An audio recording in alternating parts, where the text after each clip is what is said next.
क्या आपको सच में लगता है मुझे बलराज जी से मिलना चाहिए? वो अभी तक बलराज की नाम से कांप रहा था। अकरम भी उसकी घबराहट समझ गया था। बलराज जी, सिर्फ बलराज कहो।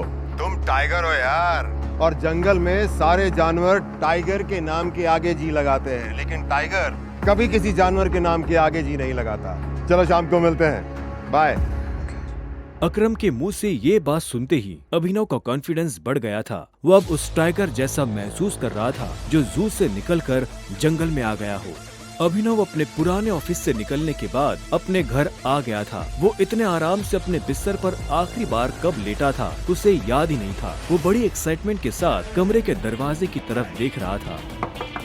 Pizza delivery. सर, ऑर्डर सिर्फ 500 का था, आपने मुझे 1000 क्यों दिए? तुम डिलीवरी वाले बहुत मेहनत करते हो दोस्त। ये 500 रुपये तुम्हारी टिप। Thank you sir. इधर अभिनव उस पिज्जा बॉक्स को ध्यान से देख रहा था। उसे याद नहीं आ रहा था कि उसने आखिरी बार पिज्जा कब खाया था। वैभवी और अपने लिए घर लेने के चक्कर में उसने अपनी कितनी इच्छाओं को मारा था, इसका एहसास उसे आज हो रहा था। लेकिन अब वो रुकने वाला नहीं था। शाम को अभिनव होटल सैफायर जाने के लिए तैयार होने लगा था। उसने ग्रे कलर की शर्ट और ब्लैक कलर की पैंट पहनी थी। अभिनव के पास पहनने के लिए इससे अच्छा और कुछ नहीं था।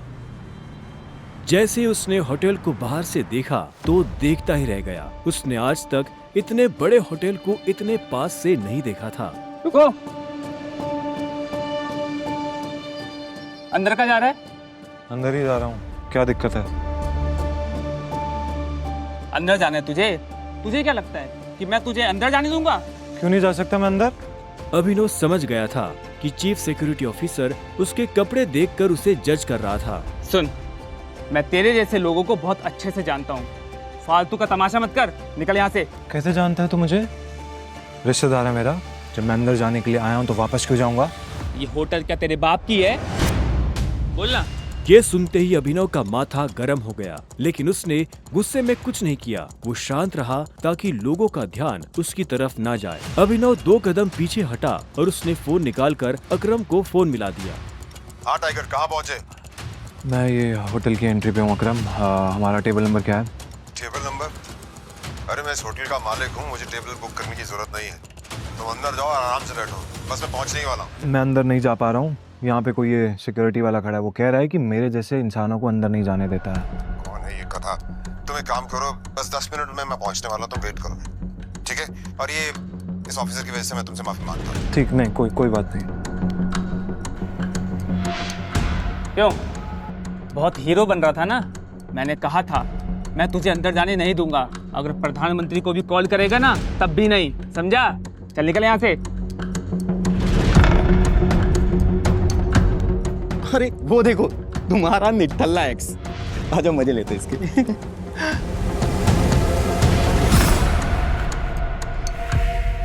इससे मैंने अपना बॉयफ्रेंड कभी माना ही नहीं। वैसे भी मैं अपनी से छोटे लोगों से बात नहीं करती, मुंह नहीं लगती, उन्हें बॉयफ्रेंड क्या बनाऊं? तुम छोटे आदमी के मुंह नहीं लगती होगी, लेकिन ये छोटा आदमी तुम्हें एक सलाह देना चाहता है। इंसान की पहचान उसकी जुबान से होती है। जुबान संभाल के बात करो, वरना किसी दिन यही जुबान तुम्हारी जान ले लेगी। वाह, क्या बात कही है। ताली बजा। Very nice. तो फिर तुमसे तुम्हारे पैर क्यों नहीं संभाले गए? यहाँ कैसे चले आए? पिए हुए हो क्या?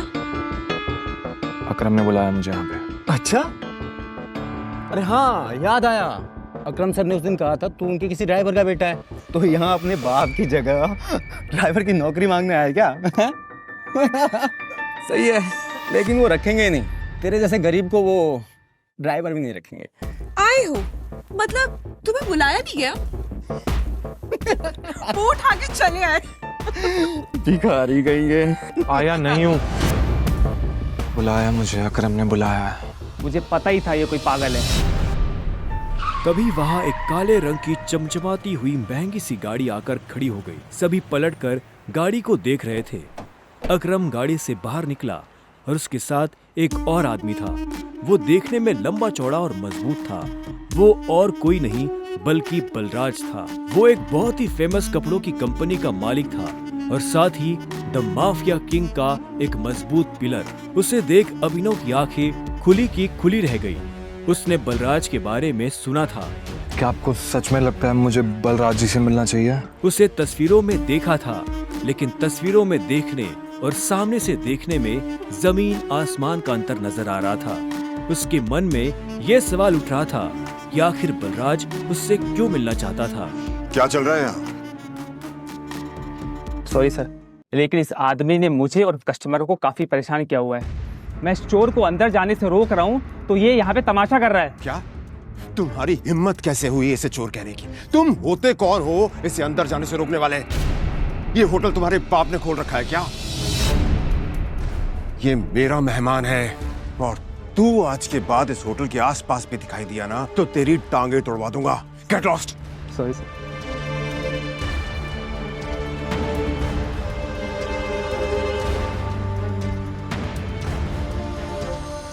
आई एम सॉरी टाइगर, इस बेवकूफ की वजह से। नहीं, असल में तो छोटा आदमी का दुश्मन बना हुआ है आजकल। आओ चलो। अकरम ने अभिनव को अपने साथ अंदर आने का इशारा किया। अभिनव अकरम के पीछे चला जा रहा था। उसे महसूस हो रहा था कि बलराज भी अपने भारी भरकम पैरों के साथ अभिनव के पीछे आ रहा था। कुछ देर के बाद वो होटल के एक आलीशान से कमरे के बाहर आ चुके थे। इससे पहले कि वो अंदर जाते, होटल का मैनेजर उनके पास आया और बोला, good evening sir, welcome sir, can I get something for all of you? एक काम करो, जो भी लीकर अवेलेबल है उसकी लिस्ट भिजवा दो। Sure sir, but sir if you don't mind, अपने होटल में जितनी भी लिकर्स अवेलेबल हैं मुझे सबके नाम याद है। We have tequila which is of 5 lakh rupees, vodka 8 lakh rupees, biscuit 10 lakh rupees and we have gin जो कि 12 लाख रुपए की है। Sir what would you like to have? Great. क्या है कि आज मेरे यहाँ बहुत खास मेहमान आए हैं, तो इसलिए जो सबसे महंगी है वो भिजवा दो और बाकी सब चीजें भी। Sure sir, I will get the best liquor for all of you. Good evening sir. Good evening sir. Akram, hotel तेरा, शराब तेरी, फिर भी तुम्हारा ये मैनेजर तुझे तेरी शराब की रेट क्यों बता रहा था, जबकि तू कोई भी चूज कर सकता है? वो इसलिए मेरे दोस्त क्योंकि मैं दिन देखकर शराब मंगवाता हूँ और आज का दिन मेरे लिए, इनफैक्ट हम सबकी जिंदगी के लिए बहुत इंपॉर्टेंट दिन है, इसलिए मैंने हम तीनों के लिए महंगी शराब मंगवाई है। So let's enjoy. अच्छा। आओ। Okay, let's enjoy. अब तुम्हें यहाँ अपनी पहचान छुपाने की जरूरत नहीं है। ये रूम प्राइवेट भी है और सबसे सेफ भी। बैठो। वो एक आलीशान कमरा था। वो तीनों बैठ गए। तब अभिनव बलराज को बहुत ध्यान से देख रहा था। बलराज, आज मैंने तुम्हें यहाँ एक बहुत इंपॉर्टेंट इन्फॉर्मेशन देने के लिए बुलाया है। हमें संजय का बेटा टाइगर मिल गया है, लेकिन फिलहाल वो अंडरकवर है, इसलिए उससे तुम्हें मैं बाहर नहीं मिलवा सकता था। Sir your snacks and drink.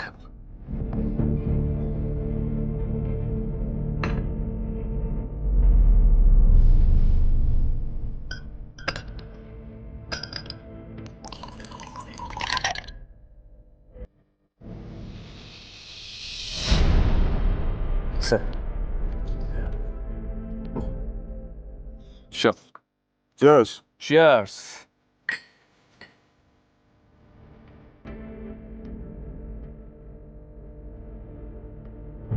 तो यही है टाइगर? हाँ, ये है हमारा टाइगर और मैं चाहता था ये हमारी टीम के बड़े और भारी मेंबर्स से मिल ले और मिलने के बाद जिस तरफ हम बढ़ रहे हैं उस तरफ बढ़ने में ये हमें लीड करे।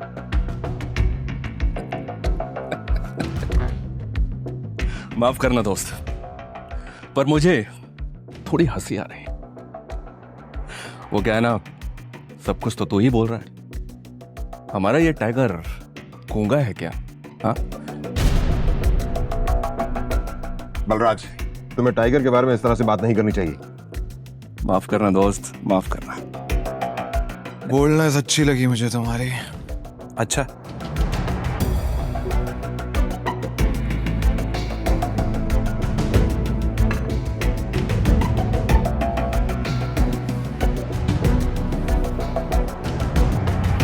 हो गए तुम बॉस, लेकिन ये मत भूलना तुम किसके सामने बैठे हो। टाइगर हूं मैं। टाइगर ना ही चुप रहता है, ना ही धीरे बोलता है। टाइगर सीधा धाड़ता है।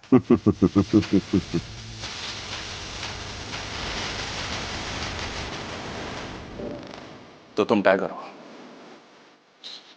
ठीक है। तो टाइगर ये बताओ, इतने सालों से कहाँ थे तुम? अब ऐसा तो नहीं हो सकता ना कि इतने सालों के बाद तुम हमारे सर पे आके बैठ जाओ और हम मान लेंगे कि तुम टाइगर।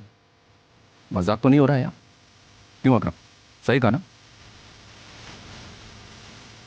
हर चीज गद्दी की तुम बात कर रहे हो ना, उसको लिया नहीं जाता, कमाया जाता है। आई बात समझ में? अच्छे से जानता हूँ, छीनना मेरे खून में भी नहीं है। मैं इतने सालों से कहाँ गायब था, क्या कर रहा था, ये सब समझाने का तो हमारे पास टाइम नहीं है शायद। और रही बात कि मैं टाइगर हूँ या नहीं हूँ, ठीक है, तुम तरीका बताओ, साबित कर दूंगा। शाबाश, ये हुई ना बात। अकरम ने मुस्कुराते हुए अभिनव को देखा। उसकी आंखों में अभिनव के लिए गर्व की भावना झलक रही थी। उसने जितना सोचा था अभिनव उससे भी खूंखार था, लेकिन बलराज के माथे पर शिकन बरकरार थी। उसकी आंखों से पता चल रहा था कि वो इतनी जल्दी अभिनव को टाइगर नहीं मानने वाला था। वैसे भी पूरे ग्रुप में अगर बलराज किसी चीज के लिए जाना जाता था तो वो थी उसकी जिद। वो इस बात को नहीं पचा सकता था कि कल को एक बच्चा उसके सर पर बैठकर राज करे। सिर्फ अकरम की शाबाशी से काम नहीं चलेगा प्यारे, पर मैंने अभी एक्सेप्ट नहीं किया है कि तुम टाइगर हो।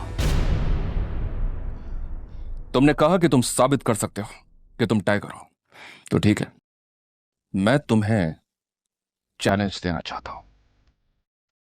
ये क्या कह रहे हो तुम? Relax Akram, relax. Let's fight, लड़ते हैं। अगर तुम जीते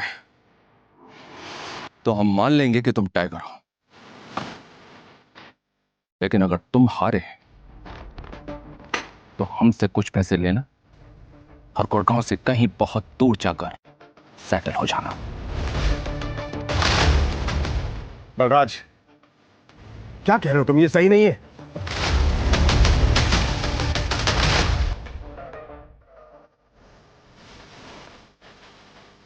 लेट्स फाइट। कब करनी है लड़ाई? ये सुनते ही बलराज के चेहरे पर मुस्कान आ गई। अकरम के होश उड़ गए थे। अब आगे क्या होने वाला था? क्या अभिनव बलराज को हरा पाएगा या उसे अपने पिता का दिया हुआ सब कुछ छोड़कर हमेशा के लिए दूर जाना पड़ेगा? जानने के लिए सुनते रहिए द रिटर्न ऑफ टाइगर, सिर्फ पॉकेट एफएम ऐप पर। द रिटर्न ऑफ टाइगर के सारे एपिसोड्स को सुनने के लिए डिस्क्रिप्शन में दी लिंक से डाउनलोड करें पॉकेट एफएम ऐप।